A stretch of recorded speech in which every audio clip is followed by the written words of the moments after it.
സ്വർണ്ണക്കൊള്ള കേസിൽ ദേവസ്വം മന്ത്രി രാജിവെക്കണമെന്ന് ആവശ്യപ്പെട്ടുകൊണ്ടും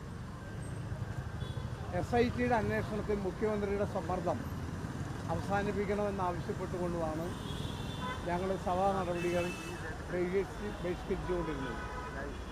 ഇന്ന് സഭാ നടപടികൾ അവസാന ഘട്ടത്തിലേക്ക് എത്തുമ്പോഴേക്കും ഗവൺമെൻറ് മുഖം ഈ വിഷയങ്ങളിൽ വികൃതമാകുന്ന കാഴ്ചയാണ് കാണാൻ സാധിക്കുന്നത്. ഇവിടെ സൂചിപ്പിച്ച പോലെ ശബരിമല വിശ്വാസ സംഗമത്തിൽ ബന്ധപ്പെട്ട ദേവസ്വം ബോർഡ് നിയോഗിച്ച ഓഡിറ്റർ ഹൈക്കോടതി സമർപ്പിച്ച റിപ്പോർട്ടിൻ്റെ അടിസ്ഥാനത്തിൽ വലിയ തോതിലുള്ള തട്ടിപ്പുകൾ നടന്നു എന്ന് വ്യക്തമായിരിക്കുകയാണ്. 600 പേർ ഭക്ഷണം കഴിച്ചപ്പോൾ 5000 പേർ ഭക്ഷണം കഴിച്ചു എന്നുള്ള കണക്ക്, അതുപോലെ തന്നെ അവിടെ ഒരു രാത്രി കിടക്കാൻ ബെഡ് ഒരുക്കിയതിനുള്ള ചെലവുകൾ, ഇതെല്ലാമായി ബന്ധപ്പെട്ട് ഒരുപാട് കഥകൾ ഇന്ന് പുറത്തു വന്നുകൊണ്ടിരിക്കുകയാണ്.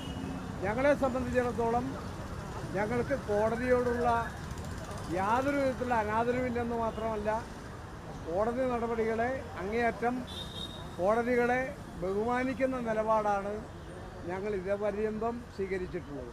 എന്നാൽ ചില കേസുകളിൽ വിധി പറഞ്ഞ ഹൈക്കോടതി ചീഫ് ജസ്റ്റിസിനെ പ്രതീകാത്മകമായി നാട് കടത്തിയ സമരങ്ങൾക്ക് നേതൃത്വം കൊടുത്ത പാരമ്പര്യം ഐക്യജനാധിപത്യ മുന്നണിക്കില്ല എന്ന് പറയാൻ ഞാൻ ആഗ്രഹിക്കുകയാണ്. അതുപോലെ തന്നെ ഇവിടെ യുവതീ സംഘവുമായി ബന്ധപ്പെട്ട കേസ് ഈ കാലഘട്ടത്തിലാണ് ഉണ്ടായത്. ഈ ഗവൺമെൻറ് വിശ്വാസികളോട് അങ്ങേയറ്റം വഞ്ചനാപരമായ നിലപാടാണ് സ്വീകരിച്ചത്.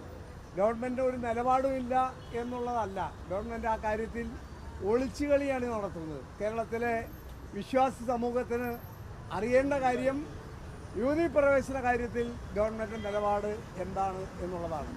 ഗവൺമെൻറ് പറയുന്നത് ഇനിയും സമയമുണ്ട് എന്നുള്ളതാണ്. പക്ഷേ ആ കാര്യത്തിൽ ഗവൺമെൻറ് ഒളിച്ചുകളി നടത്തുന്നു എന്നുള്ളത് വ്യക്തമായിരിക്കുകയാണ്.